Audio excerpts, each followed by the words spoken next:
November 8 nang maglabas ng press release ang Department of the Interior and Local Government o DILG na hinihimok ni Interior Secretary John Vic Remulla ang mga local chief executive na suspendihin ang kanilang biyahe abroad. Nasa loob na noon ng Philippine Area of Responsibility ang Bagyong Uwan na matinding dilubyo ang idinulot sa malaking bahagi ng Luzon. Pero sa gitna ng pananalasa nito, walang ilang lider ng mga bayang hinagupit ng bagyo. Kaya iniimbestigahan ng DILG ang 24 na opisyal na bumiyahe pa rin umano pa Europa sa kabila ng direktiba.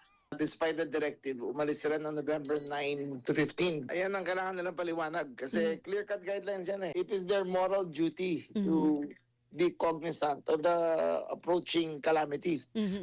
Lahat naman tayo nanonood ng balita. Lahat tayo nakikita sa internet. Alam naman natin may parating. Ayon kay DILG Secretary John Vic Remulla, malinaw daw ang patakaran na kapag may national emergency, lahat ng mga opisyal mula gobernador, mayor hanggang konsehal ay dapat humingi ng pahintulot mula mismo sa DILG bago umalis ng kanilang lugar dahil sila ang kinakailangan manguna sa disaster response at dapat ding unahin ang pagsaserbisyo sa kanilang nasasakupan.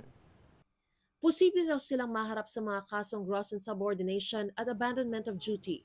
Karamihan daw sa mga iniimbestigahan ay mga alkalde. Hindi naman daw kasama sina Isabela Governor Rodolfo Albano III at Batanes Governor Ronald Aguto Jr. Yung dalawa pong yun ay nagpaalam sa akin na tumalis po sila ng November 8 bago naman nilabas ang directive November 9. Ganito rin ang reklamo sa ilang opisyal sa Cebu noong pananalasan naman ng Bagyong Tino.